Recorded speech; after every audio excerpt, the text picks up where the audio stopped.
अस्सलाम वालेकुम dear students, learning colleges के यूट्यूब चैनल के ऊपर एक और लेक्चर के साथ हम लोग यहाँ पे मौजूद हैं। फर्स्ट ईयर की बायो लेक्चर नंबर 3 है आज आपके पास। और आज के लेक्चर में हम लोग जो चीज़ डिस्कस करेंगे बच्चे, आपको पहले बताया था कि पहला जो चैप्टर है वो है आपके पास सेल से रिलेटेड। तो सेल तो माइन्यूट एंटिटी है, हमें तो नेकेड आई से नज़र आती नहीं है, तो हम लोग सेल को देखने के लिए मुख्तलिफ टेक्निक यूज़ करते हैं। तो आज का जो हमारा टॉपिक है वो सेल की ये सेलुलर टेक्निक्स में से एक टेक्निक है जिसको हम लोग कहते हैं माइक्रोस्कोपी। टॉपिक आज हम लोग जो डिस्कस करेंगे वो कौन सा होगा आपके पास, माइक्रोस्कोपी। इसके अलावा हम लोग डिस्कस करेंगे टाइप्स ऑफ माइक्रोस्कोप। अब ये माइक्रोस्कोपी और जो माइक्रोस्कोप है बच्चे यहाँ पे देखें तो ये सेलुलर टेक्निक की एक टेक्निक से। सेलुलर टेक्निक्स कौन सी होती हैं? वो वाली टेक्निक्स जिनको हम लोग यूज़ करते हैं और यूज़ करके जिससे हम लोग स्टडी करते हैं सेल की। कैसे स्टडी करते हैं? इन डिटेल। अब देखें, अगर आपको याद हो तो मैंने आपको बताया था जो सेल होता है, सेल क्या होता है? Basic structural plus functional unit of life. ये सेल की डेफिनेशन है कि स्ट्रक्चरल और फंक्शनल यूनिट होता है लाइफ का। लेकिन ये जो सेल होते हैं ये आपके पास क्या होता है जी? माइन्यूट होता है, स्मॉल होते हैं। हम इसको नेकेड आई से नहीं देख सकते। इसका जो साइज़ होता है वो आप लोग कहते हैं कि अमूमन होता है आपके पास जी between 6 to 10 micrometre size. MCQ के लिए कि सेल का साइज 6 to 10 माइक्रोमीटर होता है, इसके दरमियान हो सकता है। कुछ सेल स्मॉलर्स होते हैं, कुछ थोड़े लार्जर्स होते हैं। हम लोग एवरेज निकालते हैं तो सेल का जो साइज़ होता है वो होता है 6 to 10 माइक्रोमीटर। सेल आपके पास क्या होता है? इन साइज़ होता है। तो अब ये चीज़ हमें नेकेड आई से नज़र नहीं आती। इसको देखने के लिए हम कोई ना कोई टेक्निक यूज़ करेंगे, और जो टेक्निक्स यूज़ होंगी वो कहाँ पे यूज़ होंगी? आपके पास इनसाइड लैब के अंदर यूज़ होंगी। इन्हीं टेक्निक्स को हम लोग फिर अप्लाई करते हैं, सेल की स्टडी करते हैं। यहाँ पे हमारा कंसर्न सेल को देखने के साथ है, तो सेल को देखने के लिए हम लोग जो टेक्निक यूज़ करेंगे वो कौन सी होगी बच्चे? आपके पास माइक्रोस्कोपी। यही टेक्निक है। इसी लेक्चर के अंदर, इसी टेक्निक के अंदर आपका होमवर्क भी होगा जो आप लोग इस व्हाट्सएप नंबर के ऊपर भेज सकते हैं। काम चेक करने के बाद आपको वापस भेज दिया जाता है। तो अब बच्चे आते हैं टॉपिक की तरफ। Microscopy is a type of cellular technique. Cellular technique कौन सी होती हैं? The techniques through which we can study the cell in detail, जिनकी मदद से हम लोग सेल को डिटेल में पढ़ सकते हैं। लेट्स सपोज, एक तो आज आप पढ़ेंगे, एक मैं अभी लिख देता हूँ इधर स्टेनिंग, ये भी एक टेक्निक है। एक टेक्निक में लिख देता हूँ सेल टिश्यू कल्चर, एक में लिख देता हूँ सेल सेंट्रीफ्यूगेशन। ये सारी टेक्निक्स हैं जो कमिंग लेक्चर्स में हम लोग एक एक करके डिस्कस करेंगे। अब सबसे पहले हम लोग जो टेक्निक डिस्कस करेंगे आज है जी, वो है जी माइक्रोस्कोपी। अब माइक्रोस्कोपी रिलेट करता है बच्चे माइक्रोस्कोप के साथ। अब माइक्रो का मतलब होता है फॉर स्मॉल, स्कोप का मतलब होता है रेंज के। स्मॉल ऑब्जेक्ट्स को आप रेंज कहाँ तक लेके जा सकते हैं, कहाँ तक वसी कर सकते हैं। तो लेट्स सपोज ये आपके पास एक माइक्रो चीज़ है, इसका रेंज क्या है? आप इसको कितना वसी कर सकते हैं, इसको कितना फैला सकते हैं। तो इसको फैलाने के लिए हम लोग इसको देखने के लिए हम लोग इसको वसी करने के लिए हम लोग दो चीज़ों का इस्तेमाल करेंगे। कौन कौन सी दो चीज़ों का इस्तेमाल करेंगे? एक करेंगे आँख का, लेकिन हमारी आँख हमें ये बड़ा तो नहीं दिखाएगी, जितना ये है उतना ही दिखाएगी। एक हम लोग यूज़ करेंगे किस चीज़ का? इस चीज़ का, माइक्रोस्कोप का। अब माइक्रोस्कोप का यूज़ करेंगे। अब माइक्रोस्कोप पहला जो है आपके पास वो डिस्कवर्ड कब हुआ था, साथ साथ हिस्ट्री को भी थोड़ा बहुत टच देंगे। जेड जेनसन ने पहला माइक्रोस्कोप बनाया था 1590 में। पहला जो माइक्रोस्कोप जिसको हम लोग लाइट माइक्रोस्कोप या इवन अपना जो हमारी लैब के अंदर होते हैं, स्कूल कॉलेजेस, डिफरेंट स्कूल और कॉलेजेस की लैब में जो माइक्रोस्कोप होते हैं वो होते हैं बच्चे आपके पास लाइट माइक्रोस्कोप। ये लाइट माइक्रोस्कोप पहला जो बनाया था वो बनाया था 1590 में जेड जेनसन ने। अब इस माइक्रोस्कोप के फिर आगे वर्जन हैं, कुछ लो वर्जन थे, कुछ हाई वर्जन हैं, और फिर इस माइक्रोस्कोप का जो लेटेस्ट वर्जन जो यूज़ होते हैं आजकल वो है आपके पास इलेक्ट्रॉन माइक्रोस्कोप। तो ये सारे वर्जन हम लोग देखेंगे कब कब सी डेट में कौन कौन सा डिस्कवर हुआ था, किसकी मैग्नीफाइंग पावर क्या है, किसकी रिजॉल्विंग पावर क्या है। अब पहली चीज़ वाइवा का question, the use of microscope is termed as, जो यूज़ ऑफ माइक्रोस्कोप होते हैं उसको हम लोग किसका नाम देते हैं बच्चे? माइक्रोस्कोपी का। द यूज़ ऑफ माइक्रोस्कोप, इस चीज़ का जो यूज़ होता है इसको हम लोग किसका नाम देते हैं? माइक्रोस्कोपी। माइक्रोस्कोप कोई टेक्निक नहीं है, माइक्रोस्कोप आपके पास एक ऑब्जेक्ट का नाम है। तो माइक्रोस्कोप से रिलेटेड जो सेलुलर टेक्निक है वो आपके पास कौन सी है बच्चे? माइक्रोस्कोपी। तो हमारा कंसर्न टेक्निक के साथ है, ऑब्जेक्ट के साथ नहीं है। तो the use of microscope is termed as microscopy and microscopy is a technique in a cellular biology in which we study the structures of cell in detail. अब माइक्रोस्कोप बचे, अब माइक्रोस्कोप के फंक्शंस क्या होते हैं? ये माइक्रोस्कोप के function depend किसके ऊपर करते हैं?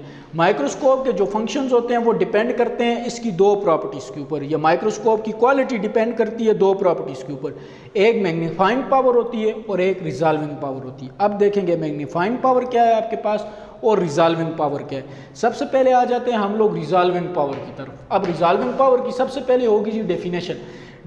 डेफिनेशन क्या है आपके पास? The ability to distinguish close object as being separate from each other। क्या मतलब? ये जो बुक की स्टेटमेंट है इसका मतलब ये है कि ये क्लोजली, ये आप मैं यहाँ बोर्ड पे दो डॉट्स लगाता हूँ, ये अब मुझे दो नज़र आ रहे हैं, आपके पास ये लेक्चर रिकॉर्डेड फॉर्म में आ रहे हैं, आपको ये एक नज़र आएगा, लेकिन ये दो हैं। इनको अलग करने के लिए हम लोग क्या चीज़ यूज़ करेंगे? माइक्रोस्कोप यूज़ करेंगे। माइक्रोस्कोप की इधर कौन सी प्रॉपर्टी इन्वॉल्व होगी? Resolving power. कैसे? द एबिलिटी, माइक्रोस्कोप के पास ये एबिलिटी है कि वो सेपरेट कर सकती है, किस चीज़ को सेपरेट कर सकती है?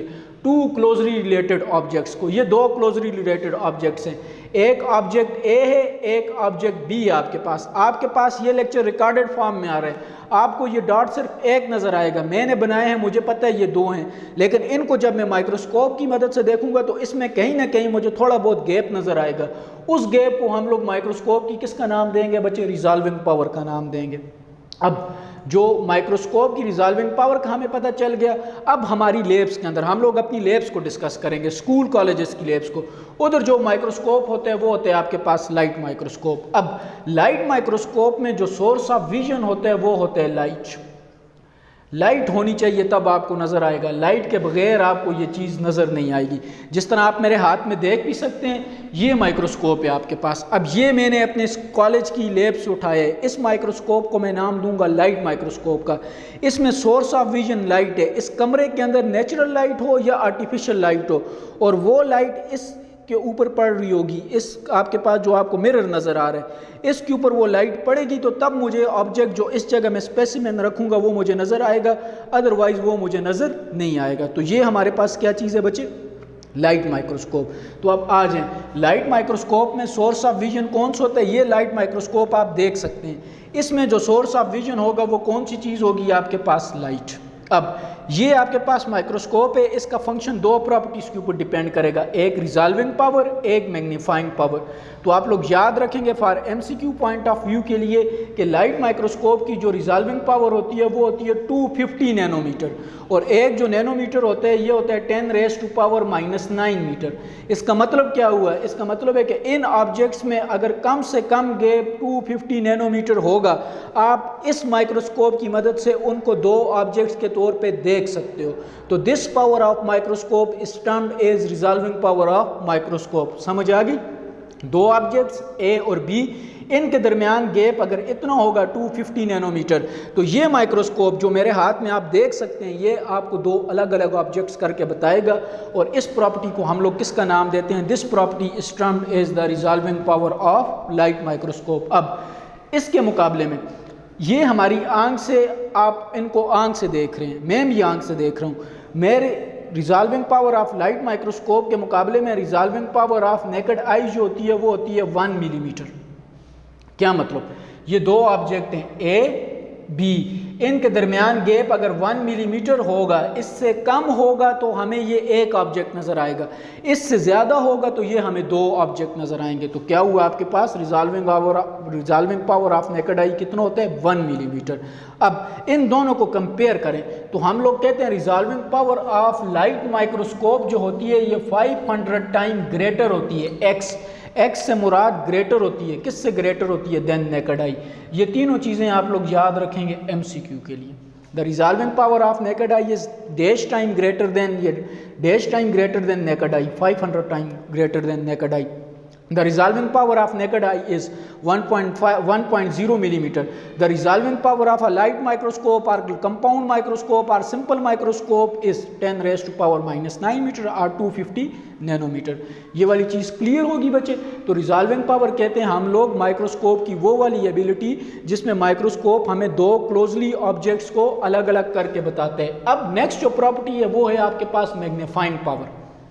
अब मैग्निफिकेशन, मैग्निफिकेशन किसको कहते हैं? इंक्रीज्ड को। अब क्या इंक्रीज डिफाइन करेंगे? The increased in apparent size of object. Apparent size, what do you mean by apparent size? Real size. ये ऑब्जेक्ट ए है बच्चे, ये इसका रियल साइज है। इस साइज के अंदर जितना इंक्रीज करेगा, इंक्रीज हमारी नेकेड आई तो नहीं कर सकती, ये जितना है हमें ये इतना ही नजर आएगा, इससे ज्यादा नहीं हो सकता। लेकिन इसको जब मैं किसकी मदद से देखूंगा? माइक्रोस्कोप की मदद से देखूंगा, मैग्नीफाइंग ग्लास की मदद से देखूंगा, ये मुझे बड़ा नजर आएगा। जब ये मुझे बड़ा नजर आएगा तो इस प्रॉपर्टी को मैं किसका नाम दूंगा? Magnifying power. The increase in apparent size of object is termed as magnifying power. इसको हम लोग किसका नाम देते हैं? Magnifying power. और magnifying power of light microscope जो होती है वो होती है बच्चे 1000 to 2000 टाइम। अब देखें कोई भी ऑब्जेक्ट है, ये ए, इसको आप लोग लाइट माइक्रोस्कोप की मदद से देखते हो, ये आपको या तो 1000 टाइम साइज से ग्रेटर नजर आएगा या तो कितना नजर आएगा? 2000 टाइम साइज से ग्रेटर नजर आएगा। और इसके साइज के अंदर जो इंक्रीज आया है वो एक ऑब्जेक्ट या एक इंस्ट्रूमेंट की मदद से आया है। उस इंस्ट्रूमेंट का नाम माइक्रोस्कोप है। तो माइक्रोस्कोप की इस प्रॉपर्टी को हम लोग किसका नाम देंगे? Magnifying power. अब यहाँ पे आ जाएं, हम लोग मैग्नीफाइंग पावर कैसे फाइंड आउट कर सकते हैं? तो ये फाइंड आउट करवाने के लिए मैं आपको एक्सपेरिमेंट के तौर पे भी बता देता हूँ। ये आपके एक्सपेरिमेंट भी है और ये आपके पास कौन से आपका टॉपिक से रिलेटेड भी। अब देखें ये आपके पास कौन सी चीज़ है जी? Light microscope. इस लाइट माइक्रोस्कोप के ये आपको नज़र आ रहे हैं लेंस, ये रोटेटेड लेंस हैं, ये आपके पास रोटेटेड लेंस हैं। ये लेंस क्या कर रहे हैं? आपके पास रोटेट कर रहे हैं। ये लेंस रोटेट होते हैं, इसका मतलब है कि हम किसी भी लेंस को एडजस्ट कर सकते हैं। ये ऊपर होते हैं आई पीस। अब मैं ये आ गया आपके पास आई पीस, आप देख सकते हैं। अब आई पीस के ऊपर अगर आप देखें तो आपको 15x लिखा हुआ नज़र आ रहा होगा। तो अब ये क्या चीज़ है आपके पास? तो हम लोग कहते हैं मैग्नीफाइंग पावर लाइट माइक्रोस्कोप की डिपेंड करती है दो माइक्रोस्कोप के अंदर दो पार्ट्स के ऊपर। एक डिपेंड करती है आई पीस के ऊपर और एक डिपेंड करती है आपके पास दिस वन लेंस के ऊपर। और ये वाला लेंस कौन सा होता है आपके पास? Objective lens. अब देखें बच्चे, ये जो मेरे पास माइक्रोस्कोप है आप देख सकते हैं, आपको कैमरे में नज़र आ रहा होगा कि इसके ऊपर क्या लिखा हुआ है आपके पास? 15x। तो इसका मतलब है जो आई पीस है, आई पीस की प्रॉपर्टी क्या है आपके पास? 15x। अब ये जो ऑब्जेक्टिव लेंस आप देख सकते हैं, इस ऑब्जेक्टिव लेंस के ऊपर आपको नज़र आ रहा होगा 5 छोटे। दूसरा ऑब्जेक्टिव लेंस हम लोग लेके आते हैं, इसके ऊपर आपको नज़र आ रहा होगा जी 45। अब 5 और 45, इसका मतलब है ऑब्जेक्टिव लेंस की प्रॉपर्टीज क्या हो रही हैं? चेंज हो रही हैं। आप अपनी मर्जी का कोई एक भी लगा सकते हो ऑब्जेक्ट्स को देखने के लिए। अब लेट्स सपोज मैं कहता हूँ कि मैंने 15 आई पीस यूज़ किया, ऑब्जेक्टिव लेंस में जो यूज़ करता हूँ वो मैं करता हूँ 10, मतलब 5 है 10 होगा, कोई 20 होगा, कोई 30 होगा, मैं यूज़ करता हूँ 10। अब इस माइक्रोस्कोप की आप पावर निकाल सकते हैं जी, 15 मल्टीप्लाई बाई 10, तो 15 मल्टीप्लाई बाई 10 150x। इसका मतलब है किसी भी ऑब्जेक्ट को ये कितने गुना बड़ा कर सकते हैं? 150 टाइम बड़ा कर सकते हैं। ये आई पीस चेंजेबल होते हैं। ये 15 वाला है, लेट्स सपोज मैं कहता हूँ मैं इसको चेंज करके इधर आई पीस लगा देता हूँ 100 वाला। मैं नीचे ऑब्जेक्टिव लेंस यूज़ करता हूँ 10x वाला। 100 मल्टीप्लाई बाई 10 क्या होगा आपके पास? 1000। कोई भी ऑब्जेक्ट मुझे कितने गुना बड़ा नजर आएगा? 1000 टाइम। तो यहाँ पे आ जाए, magnifying power of light microscope कितनी होती है आपके पास? Magnifying power of light microscope होती है आपके पास 1000 to 2000 टाइम। और ये कैसे निकालते हैं? मैग्नीफाइंग पावर मैंने आपको प्रूव करके बताया कि दो चीज़ों के ऊपर डिपेंड करता है। एक डिपेंड करता है आपके पास ऑब्जेक्टिव लेंस के ऊपर और एक डिपेंड करता है आपके पास आई पीस के ऊपर। आई पीस और ऑब्जेक्टिव लेंस, इनकी जितनी जितनी मैग्नीफाइंग पावर होती है इसको मल्टीप्लाई करेंगे तो हमारे पास जो रिजल्ट आएगा वो उस माइक्रोस्कोप की मैग्नीफाइंग पावर होगा। यहाँ तक था बच्चे हमारे पास लाइट माइक्रोस्कोप। ये सिंपल माइक्रोस्कोप, उसका इंट्रोडक्शन, वो कहाँ कहाँ पे यूज़ होते और उसका क्या क्या फ़ायदे और उससे रिलेटेड कौन से MCQs बन सकते हैं, ये सारे आप लोगों को क्लियर बोर्ड पे नज़र आ सकते हैं। अब हम लोग सेल की डिटेल स्टडी भी करते हैं। सेल की डिटेल स्टडी से मुराद क्या है? लेट्स सपोज मैं यहाँ पे सेल बनाता हूँ, सेल के अंदर मैं न्यूक्लियस बनाता हूँ। आप सबको पता है न्यूक्लियस के अंदर क्रोमोसोम होते हैं। अब लेट्स सपोज क्रोमोसोम के ऊपर कौन सी चीज़ होती है आपके पास? DNA। DNA किससे बनते हैं? AGCT से। आप इनकी स्टडी कर रहे हो, आप कभी भी इनकी स्टडी लाइट माइक्रोस्कोप से नहीं कर सकते। तो उसकी स्टडी के लिए हम लोग कहते हैं कि अब हम लोग सेल की डिटेल स्टडी कर रहे हैं। तो सेल की डिटेल स्टडी होती है आपके पास इलेक्ट्रॉन माइक्रोस्कोप की मदद से। इलेक्ट्रॉन माइक्रोस्कोप हम लोग कहते हैं स्टार्ट हुआ था बच्चे 1920 में बनना और ये कंप्लीट हुआ था आपके पास 1940 में। तो 20 साल का ये अरसा इलेक्ट्रॉन माइक्रोस्कोप को बनाने के लिए यूज़ हुआ। इलेक्ट्रॉन नाम से ज़ाहिर है। लाइट माइक्रोस्कोप में सोर्स ऑफ विजन कौन सी चीज़ थी? लाइट। तो इसमें जो आपके पास सोर्स ऑफ विजन होगा बच्चे, वो लाइट नहीं होगी, बल्कि कौन सी चीज़ होगी? Strong beam of electron. Strong beam of electron क्या होगा आपके पास? सोर्स ऑफ विजन होगा। अब मैंने आपको क्या बताया कि इसको बनाने में 20 साल लगे हैं। 1920 में काम हुआ, 1940 में ये बना। अब हम लोग कहते हैं पहला इलेक्ट्रॉन माइक्रोस्कोप जो मार्केट में आया वो 1931 में आया। और किसने बनाया था आपके पास? मैक्स नॉल ने। ये चीज़ याद रखनी है फॉर MCQ। आपको मुख्तलिफ बुक्स में मुख्तलिफ डेट्स मिलेंगी, लेकिन मार्केट के अंदर जो पहला इलेक्ट्रॉन माइक्रोस्कोप आया था वो 1931 में आया था और जिस साइंटिस्ट के सर सेरा जाता है वो था मैक्स नॉल। इस तरह 1920 में वेलादीन ने आपके पास काम करना स्टार्ट किया था, लेकिन उन्होंने इलेक्ट्रॉन माइक्रोस्कोप को आगे बना नहीं सके थे, मार्केट में भेज नहीं सके। तो मार्केट में जिसने भेजा है वो साइंटिस्ट का नाम क्या है आपके पास? Max knoll. फिर इस इलेक्ट्रॉन माइक्रोस्कोप के अंदर चेंजेस आती गई, फिर इसकी हम लोगों ने फर्दर टाइप्स बनाई। एक टाइप हम लोगों ने बना दी ट्रांसमिशन इलेक्ट्रॉन माइक्रोस्कोप। ये कब मार्केट में आया था? 1933 में। दूसरी टाइप हम लोगों ने बना दी स्कैनिंग इलेक्ट्रॉन माइक्रोस्कोप। ये कब मार्केट में आया था? 1937। स्टार्ट कब हुआ था? 1920 में। एंड कब हुआ? 1940 में। तो आप देखें पहला कब आया? 1931, दूसरा आया 1933 और तीसरा आया 1937 में। अब what is the difference between transmission and scanning electron microscope? जो ट्रांसमिशन इलेक्ट्रॉन माइक्रोस्कोप होते हैं ये हम लोग यूज़ करते हैं सिर्फ और सिर्फ मैग्नीफिकेशन के लिए, किसी भी ऑब्जेक्ट को बड़ा करने के लिए। तो ये किसी भी ऑब्जेक्ट को बड़ा कर सकते हैं अप टू 1 मिलियन टाइम। और 1 मिलियन किसके इक्वल होते हैं आपके पास? 10 लाख के इक्वल होते हैं।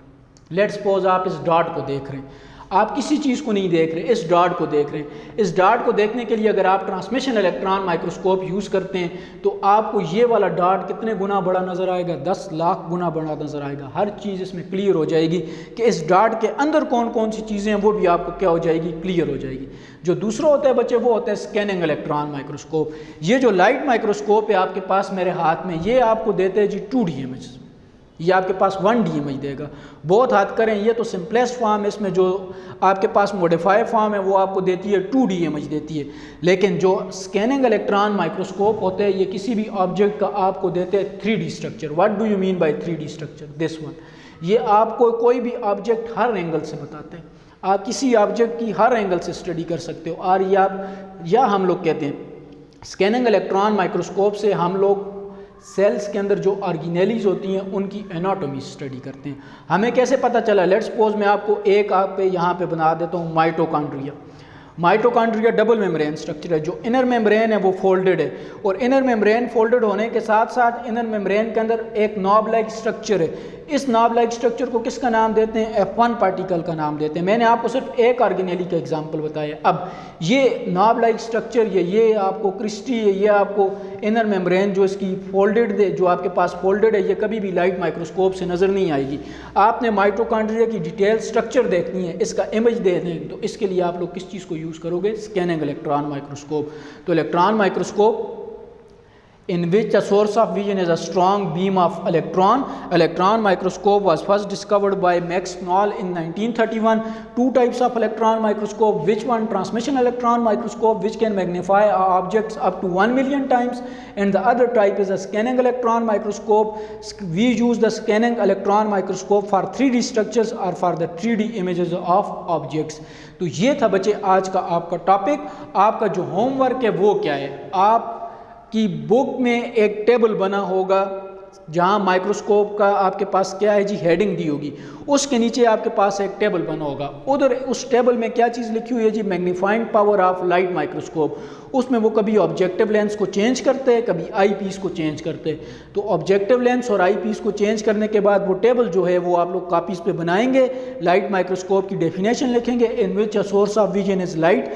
ये लिखने के बाद आप वो टेबल बना के ये जो नंबर बताया हुआ है इसके ऊपर व्हाट्सअप कर देंगे। आपको व्हाट्सअप करने के बाद आपके काम में जो गलती होगी वो भी बता दी जाएगी और बाकी करेक्शन भी कर दी जाएगी। नेक्स्ट लेक्चर में आपके साथ आएंगे तो एक और सेलुलर टेक्निक्स डिस्कस करेंगे।